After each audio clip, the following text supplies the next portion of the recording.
They took him at dusk, when the rust-brown light made the police gate look taller than it was, and the air inside the courtyard held its breath. Musa turned to set down the sack of bolts he had carried from the iron stalls, and a hand found his collar. He smelled old paper and shoe polish. A badge passed over his eyes, as if it were a knife. The sergeant's mouth barely moved. Receipt? Musa looked at his empty palms and the street behind him, where his cousin Miriam waited with a motorbike, and the day's chatter still spilled from shop-front radios. He had no receipt for the evening he'd just lived. The gate clanged. The breath inside the courtyard said nothing. In the booking room, under a fluorescing hum, a ledger waited like a slow ocean, swallowing names on fraying lines.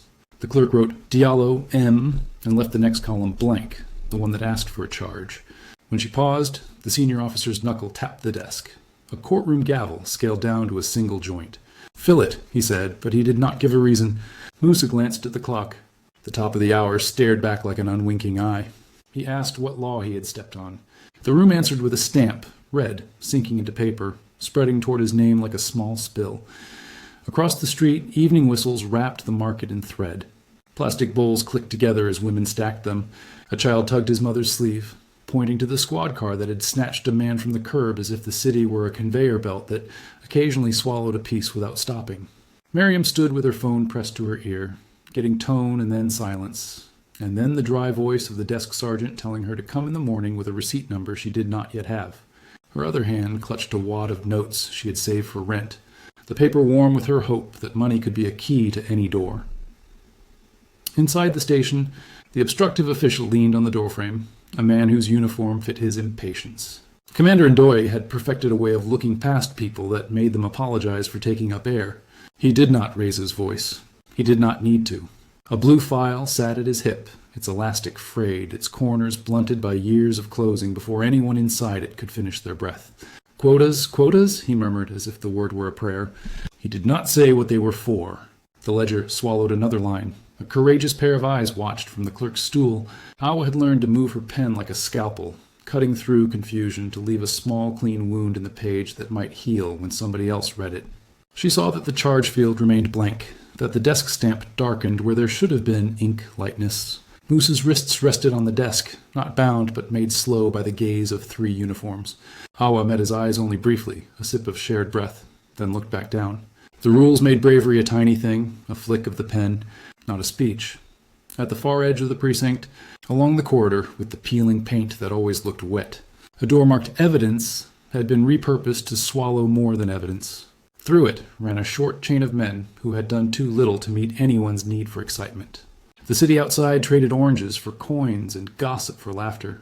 Inside, the station traded hours for signatures. Awa watched the desk clock advance, a slow pusher of fate. She knew how this would go. The night would raise its hand. The ledger would grow heavy. The gate would swing twice, once to admit, once to deny, and the breath that had entered the courtyard would be held until morning. A woman with a headscarf came in just before the shift changed. She had brought food, wrapped in paper that remembered the smell of a neighbor's charcoal. "For my brother," she said. The sergeant glanced at the paper parcel, then at the clause posted on the wall above his head. No external items without fee receipt. He tapped the sign with a fingernail as if to confirm its heartbeat. "Receipt?" he asked again, and smiled without joy. The woman's knuckles whitened around the parcel, and the gate behind her echoed with someone else's arrival. Awa's pen scratched a small note in the margin. No charge supplied at booking. She did not know who would read it. She wrote as if paper had lungs. On the other side of the city, an aide named Karim scrolled through his patrol of messages, a quiet border guard of information for the leader he served. A voice note from an overfull market wove through his earbuds, a woman's calm turning jagged as she said a name and a station, and the phrase we all say when we recognize ourselves in a stranger's bad luck. "He is not the one." Karim forwarded the clip to a private channel and marked it with a small green dot. In the office, whose windows framed the old courthouse, a man named Ibrahim looked up from a stack of reports and listened to a different kind of ledger, a country counting what it could not afford to keep losing. Night leaned in on the city. The station door's glass reflected its own sign backward, as if warning that the rules had always been read in reverse. The setup was complete. The hour moved, and the gate waited for somebody to choose which side it would serve. Morning brought the heat that makes metal taste sweet in the shade. The market swelled again, but this time the questions rippled first. WhatsApp groups hum faster than power lines, and Moose's name moved along them like a note everyone could play. In the street outside the station there was no protest yet, only a patience with its sleeves rolled up. Miriam held a plastic folder now, the kind sold beside staplers and string. Inside it, the work contract that proved her cousin had been at his stall when the ledger said otherwise. She rehearsed her words. The gate accepted nobody's rehearsal. At the counter, the fee schedule sat pinned under glass. Processing, $2,000. Meal, $500. Visit permit, $1,000. Each small amount was a tiny stone. Together they formed a wall. The cashier's window had been fitted with a new decal that read, Service First, the letters already beginning to peel at their corners. Miriam stood on the wrong side of the glass and slid her folder forward. The clerk at the till, a man with a tired ring where a wedding band had rubbed skin thin, said that all documents must be accompanied by an incident number. We do not have one, Miriam said. Then we cannot take your papers. Paper without a number is a body without a name. The man did not look unkind. He was a river working within its banks. Commander Ndoye arrived with a cigarette he did not light, twirling it between two fingers like a short wand. He logged his entry in the notebook by the door, paused at the reason column, and wrote Control. The word looked neat and final, the squared-off letters of a man who likes his routines. He asked the sergeant how many had been held since midnight. 6, the sergeant said, and then glanced at the whiteboard where a list of targets sat under the heading Productivity. The line for arrests had a small gap toward the month's quota. Somebody had drawn a box around that gap, then shaded it in with impatient strokes. Ndoye's mouth made a straight line that a graph might envy. We finished the square, he said. Awa, who had switched to the day shift under a whisper of protest from her mother, watched the petty arithmetic of hours and men. She had been told once in training that the law is a set of doors placed carefully to keep weather out and neighbors in. In practice, it felt like a gate whose hinges had been oiled for exit fees and not for entry rights. She saw Musa sitting on a bench in the hall, chin in his hands, like every boy sent from class for talking out of turn. She knew he was older than that gesture. She slid her own notebook from beneath the counter, the one that wasn't official, and wrote Time of Detention, blank charge. Sister's visit refused for lack of number. She did not know yet why she was counting. Counting is what you do when your voice would make a noise the room can swallow. The day made its rounds. A neighborhood teacher stopped by. Shirt sleeves rolled, a stack of exam papers tucked under one arm as if he feared leaving them alone with the city. He knew Musa from the welding stalls where his school bought gate repairs. He is the sort who returns screws you didn't know you dropped, the teacher said to the air between him and the counter. The air did not respond. Another woman slipped a small note toward the clerk, the corner of a picture peeking from the fold. A child with a gap-toothed grin. Please. Tell him his boy lost his first tooth. The clerk shifted the paper back without touching it and looked at the camera that watched them both. The camera made him honest in the narrowest way. By noon, the whispers reached the radio. Mama Fatih had the voice of a neighbor whose doorbell never broke. She asked her listeners whether anyone had heard why a man could be taken and not charged while the case board in the detective's room sagged with thefts that had names and faces. The lines lit up, as they always do when the public recognizes itself in a single overlooked face. A retired guard called to say the station used to record reasons like a doctor notes symptoms, but lately budgets were tied to deliverables, and the men in charge had learned that bodies are easier to count than solved crimes. He did not say Commander Ndoye's name. He did not need to. The station door, listening to its hinges, closed itself a little tighter. Somewhere between lunch and heat stroke, a senior aide's phone vibrated on a desk where reports had paused to consider their relevance. Karim listened to the compilation of voice notes he had assembled, Miriam's calm that never begged, the teacher's description, a driver's offhand comment about a bribe to hasten the remand process. He did not like messy stories. He liked ledgers he could reconcile. This one smelled like a wet stamp. He walked the thin carpet to Ibrahim's office, where a map on the wall showed districts like organs in a body. Sir, he said, and placed a single sheet on the table. A one-page brief with 3 lines, name, no charge, refused visit for lack of number. Ibrahim read, then stood. He did not say outrage or scandal. He said, take me to the gate. When the leader's car pulls up to a neighborhood station, the city changes its posture. The vendors on the corner re-rack their skewers as if they are lining up evidence. The mechanic across the street wipes grease off his hands more carefully than grease accepts. The uniforms inside stand a little straighter, which is both respect and theater. Ibrahim stepped through the small door inside the big gate, the one people use when the spectacle is not required, and paused long enough to let the room realize he had arrived. He nodded to the sergeant and to the cashier and to the clerk with the careful eyes, and then he looked at the ledger. He turned a page, then another. He put a finger on Moose's line and waited until the silence answered him. The escalation had been measured. Now someone would change the tempo. He did not raise his voice, which made the room raise its listening. Ibrahim read the line again. A name, a time, a blank charge field with a stamp bleeding into it. He lifted his finger and tapped the empty space once, the way a carpenter tests a wall for studs. This, he said, is where the Republic breathes. The words puzzled some and steadied others. He looked at Awa. Who wrote this? Awa's voice did not betray her. I did, he nodded. And why is it blank? She met the commander's eye, then Ibrahim's. No charge was stated at booking. The statement felt like a door unlocking from the inside. Commander Ndoye shifted his weight, the unlit cigarette still keeping time in his hand. He began to speak about procedure, about the need to hold suspects while investigations crystallize, about productivity metrics that had to be met if the station were to justify next quarter's allocation. Ibrahim listened with his head slightly tilted, an old habit from years of hearing stories that wore suits they had not earned. Procedure, he said, is a gate. Good gates swing. He placed both palms on the counter, close enough to the ledger that the book seemed to lean toward him.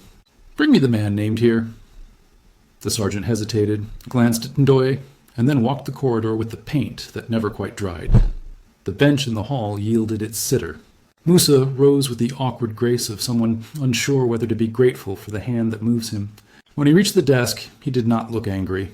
He looked like a man who had been trying to hold his breath between waves. Ibrahim greeted him as if they had met at the market. You weld?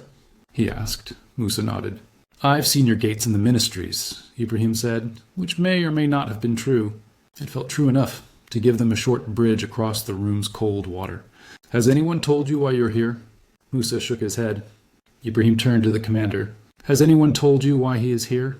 Silence, the competent kind, filled the column where a reason should be.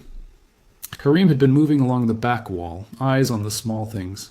He noted the whiteboard with productivity boxed like a favorite child, the fee schedule under glass. The camera angled at civilians rather than officials.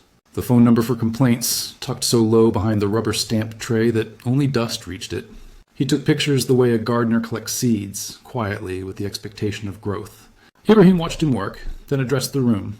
Effective this minute, he said, we are instituting the first light rule. No person may spend a second night in a state facility without a charge recorded and a supervisor's name beside it.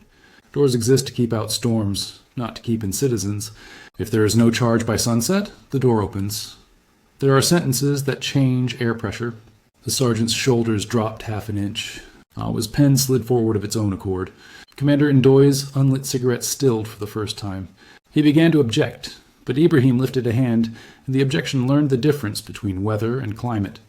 We treat first, we bill later, Ibrahim continued, his eyes flicking to the glass-covered fee schedule with its line items for breathing near your family. No payment, no receipt, no invented number will stand between a person and the breath of their home. If the Treasury has created so little room that stations must charge for decency, then the Treasury will be re-educated. He turned back to Musa. Did anyone ask you a question beyond your name? Musa shook his head. Has anyone shown you a file? Another shake.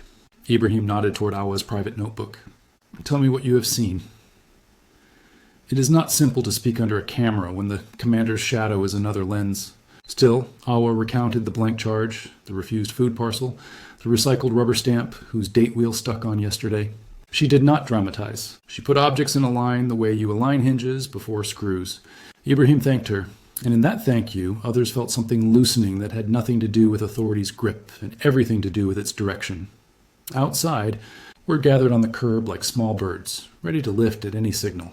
Mama Fati's producer, who had wandered down with a portable recorder and a neutral expression, pretended to ask passers-by about the weather while capturing the quiet alertness that attends a threshold moment. Ibrahim stepped to the doorway and spoke in the voice he used for courtyards and clinics, not stadiums. A man came to repair gates, he said, and we turned him into a number without a name. That is our failure, not his. We will return him to his work by sunset, unless a lawful reason appears on the page. And we will share our reasons for all such detentions every day, where you can read them. He did not linger for applause. He returned inside, and the room resumed breathing. Karim sent a short message to the team at the central office. Draft First Light Rule Circular. 1 page, simple verbs. Print for all stations by morning. Build a quick web page. Station by station count of uncharged detentions, updated hourly. He then asked for a small whiteboard to be brought from the break room. He printed in blunt block letters, detentions without charge, 6, time to sunset, 6:42 hour. He capped the marker with a click that sounded like the end of a broadcast. As the minute hand advanced, the station adjusted. The cashier pulled the fee schedule down from the glass and set it aside, unsure whether to hide it or to frame it as a relic of a worse religion. Awa opened a new column in the ledger for charge recorded at and supervisor name, her pen steady now, her breath measured. Commander Ndoye called the detective squad and told them to move with purpose, inject law into the situations that could bear it and release what could not. He did not look at Ibrahim as he gave these orders. He stared at the unlit cigarette as if it were a clock. The intervention did not end with a triumph. It ended with work. To mendicate properly, you must remove it from its hinges and examine the pins. Karim knew this. He began with the station's logs, the handwritten spine that pretended to be the truth. He asked for the past 3 months, and Awa fetched 4 heavy books whose corners had softened with pleading hands. He laid them across the desk like a bridge and asked for access to the internal messaging groups on the station's phones. The commander balked until Ibrahim placed his palm on the ledger and said, "We'll start with the books." Awa opened to a page where the columns showed time in, time out, charge, signatures, and pairs. The charge column had grown an odd pattern in recent weeks. Vague terms, copy-pasted across days, written in the same hand with the same misspelling. Karim traced the word loitering as it appeared 3 times in 1 hour, then again twice the next, as if idleness had been scheduled. He compared the names to arrest zones. Aliyu from the taxi rank, Adama from the welding lane, Alhaji from the hardware stretch, familiar men whose presence is proof of a city still working. He asked for the whiteboard with productivity, saw the shaded square marking the remaining gap. He looked back at the ledger and began to count how often detentions clustered near the end of a week or month. He did the arithmetic without sighing. Numbers can be loud if you let them. A younger detective, a man with a starched collar and an unstarched mind. Let slip the name of a WhatsApp group used by supervisors called Irongate. That was where quotas were posted, couched as targets, cloaked again as community reassurance metrics. Ibrahim requested the phone of the duty officer. The chat was a procession of ticks and grim thumbs. A message from 2 weeks prior. HQ wants deliverables visible at month end. Patrols, bring in at least 5 for processing. Any gaps will affect allowances. Another from a different number. Fees must be collected at booking. No receipt, no visit. Keep control. Karim took screenshots and placed them in a folder on his tablet named Wind, because what blows through a room reveals what is light enough to be carried. Clause on the wall offered another hinge to inspect. Clause 17, temporary holding for public order. Its text had been neatly printed and laminated, important enough to survive spilt tea and outlast governments. Karim asked to see the original directive. After a walk through cupboards and a moment of theater in the commander's office where drawers were opened wider than necessary, Awa brought a file that smelled like the last decade. The clause, when read in full, allowed for brief, specific detentions in the face of immediate disorder. The station had turned it into a season pass for inconvenience. Karim photographed the paragraph where Nauk, not to exceed 12 hours, sat like a forgotten sentinel. He looked at the clock and then at Musa. The evidence room's log told its own sub-story. Items entered without case numbers, phones kept for verification and returned after a processing fee, a loop of small theft sanctioned by a larger fear of being underfunded. None of it was new in the abstract. All of it was stark in the particular. Awa pointed out a habit the ledger had learned.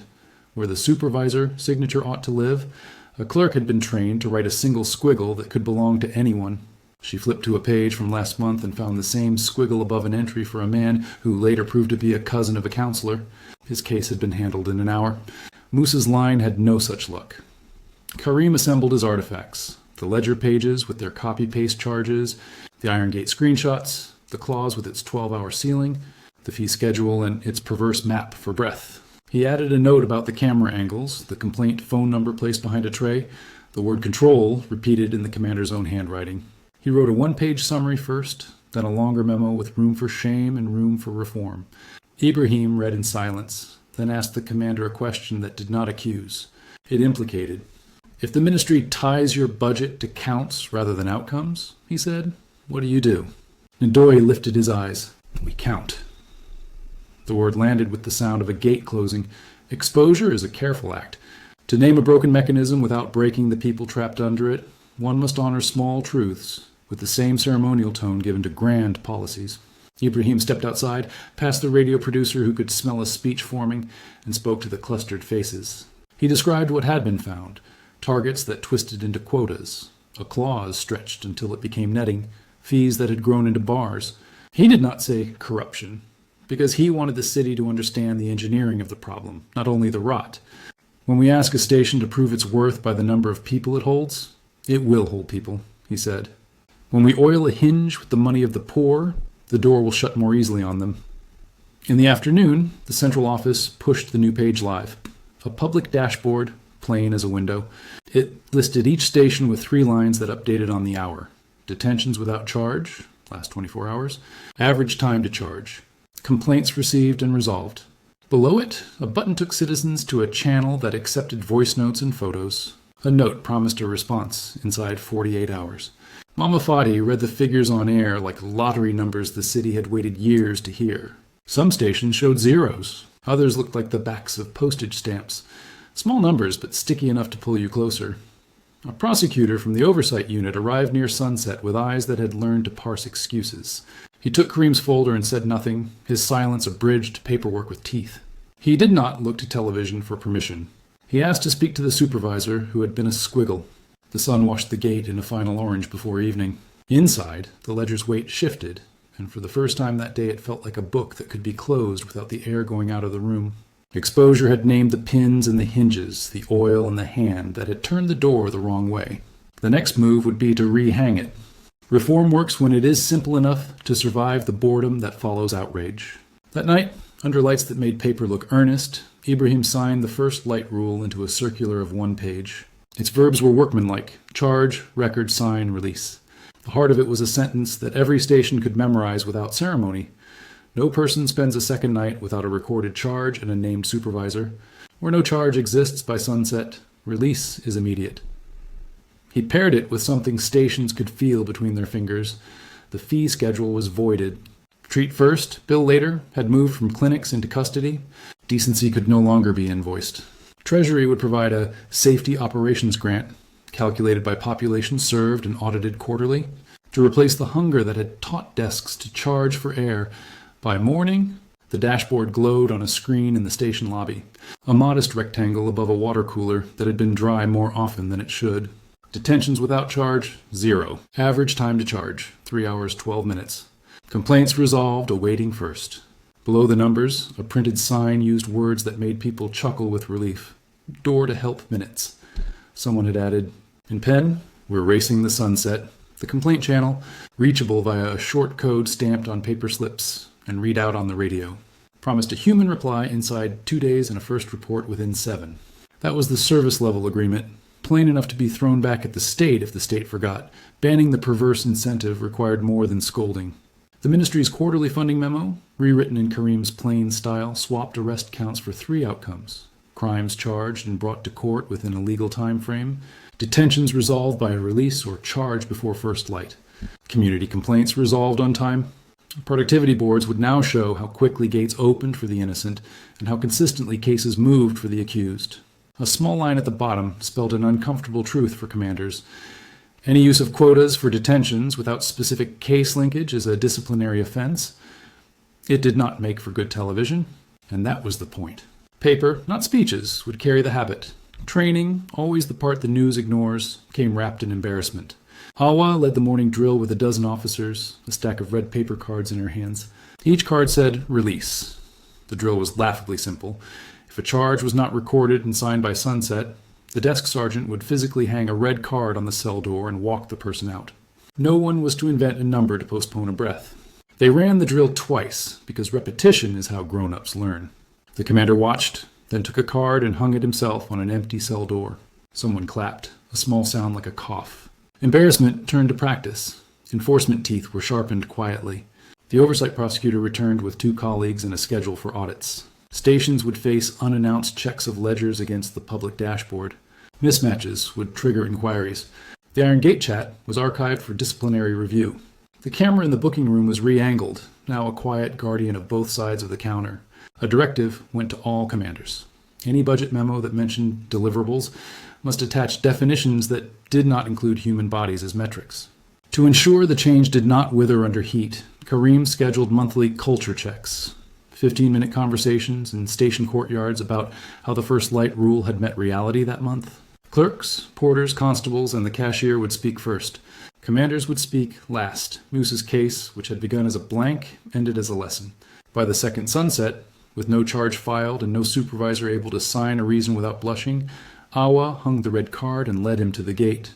Miriam stood outside with the motorbike and the plastic folder, thinner now because it had performed its work and could retire. The gate opened at her touch. No receipt was demanded. The ledger recorded a time and a signature, not an excuse. Musa did not raise his hands in victory. He adjusted the strap of his sack and asked whether he could bring his welding torch by next week to fix the station's bent side door. The commander, who had learned in 48 hours more about doors than a career had taught him, said yes. The reform communicated itself without a campaign. Mama Fati read the numbers each morning on air. The newspapers printed the dashboard in a corner beside the weather. Neighborhood mosques and churches added the first light rule to the notice boards, where they already posted lost and found and birth announcements. A simple poster showed a sun and a clock and a latch. If you walked into a station to ask after a relative, you saw the same 3 lines wherever you were. Door to help minutes, detentions without charge.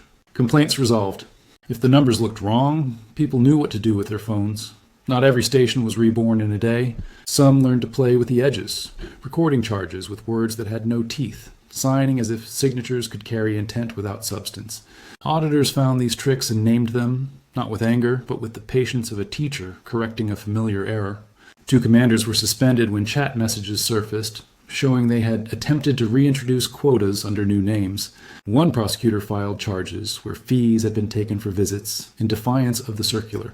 The headlines were dull in the best way. Enforcement, not scandal. By the end of the first month, Ibrahim stood in the courtyard beneath the bougainvillea that never understood bureaucracy and looked at the updated national chart.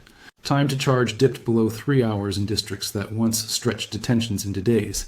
Detentions, without charge, felt like a fever breaking.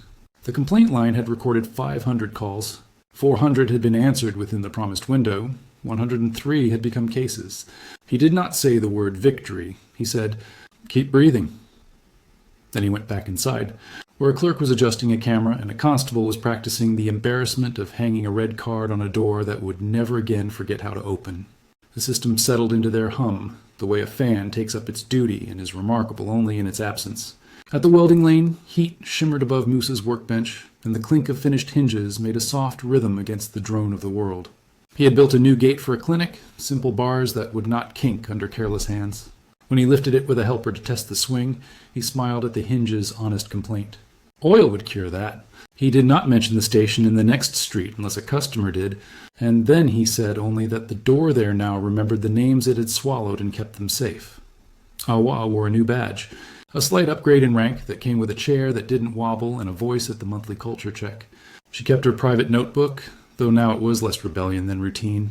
On its first page, she had written 3 phrases like groceries to be bought every day.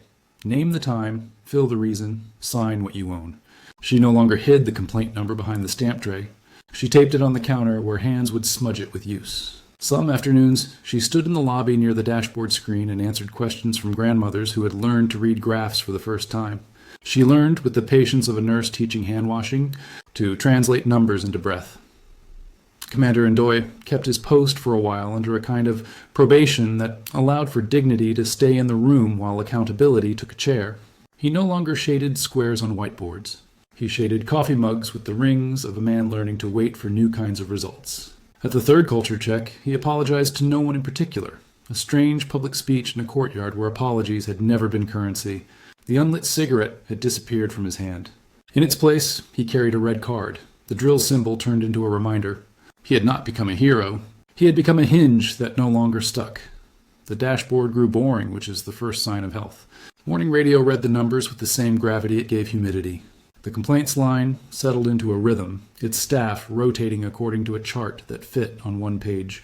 A prosecutor's monthly bulletin listed audits completed and actions taken with the decorum of a library returning books to their shelves. Where the first light rule found resistance, it found it in the small corners power always keeps for itself. The audits visited those corners with the patience of an ant who knows which cupboards hide the good biscuits. The antidote to drama was care. In the neighborhoods, habit thickened. A teacher who once carried exam papers to the station now sent a message to the complaint channel when a student's brother was delayed overnight. He received a reply before he finished marking his stack. A mother brought food without a receipt and watched a constable waver through with a nod toward the camera that now saw everyone. The fee schedule under glass had been replaced by a laminated copy of the circular. Visitors ran their fingers over "release is immediate," as if it were a prayer. Children learned the image of the red card the way previous generations had learned flags. They hung miniature ones on their toy gates and practiced walking their friends out by sunset. Kareem moved on to other ledgers. He helped the vehicle registry build a queue that did not bend according to wallet thickness. He translated a housing directive into 3 verbs senior citizens could follow without being tricked by brokers. Each reform borrowed from the first light rules grammar: a simple name, a public number, a visible clock, a drill that anyone could mock until they began to repeat it. He kept the folder named Wind, but filled it now with stories about doors that had learned to open without being asked twice. He visited stations unannounced and found nothing unexpected. It is hard to describe the satisfaction of being bored by what once made you furious. Ibrahim spoke about the reform rarely and without posture. Once, at a small graduation for a class of clerks, he held up a ledger and a red card and said, "This is our Constitution," in miniature. He explained that justice, in its daily clothes, is a desk where reasons are written and owned, a door that moves when it should, a line where the names of the poor are not translated into income streams. He did not seek to be loved for it. He sought to be unnecessary. When a reporter asked him what had shocked the nation, he answered that we remembered we can breathe together. Months later, on an evening that smelled like rain finally deciding to land, Musa walked past the station on his way home. The gate was open to the courtyard, and inside a drill was underway. A young constable hung a red card, counted down under his breath, then removed it and held the door for an empty cell as if escorting out a ghost. He caught Awa's eye through the doorway and raised a hand. She lifted her pen like a salute and returned to her ledger, where fields were filled with reasons that would stand if the wind came. The city exhaled into the first fat drops, the kind that make dust sing a little. No one cheered. They went on with their errands, measuring their lives by a clock and a door that, having learned its function, had made itself unremarkable. The shock had long since decayed into habit, and habit into culture, and culture into the boredom of systems that let people meet the evening with both hands free. Thank you for walking with us through this story of breath, gait, and the quiet courage that keeps a city honest. If you carry anything forward, let it be simple. Name the wound, open the door, and measure what matters. And if you'd like more work like this, help us reach others. If you like the video, then like, share, comment, and subscribe.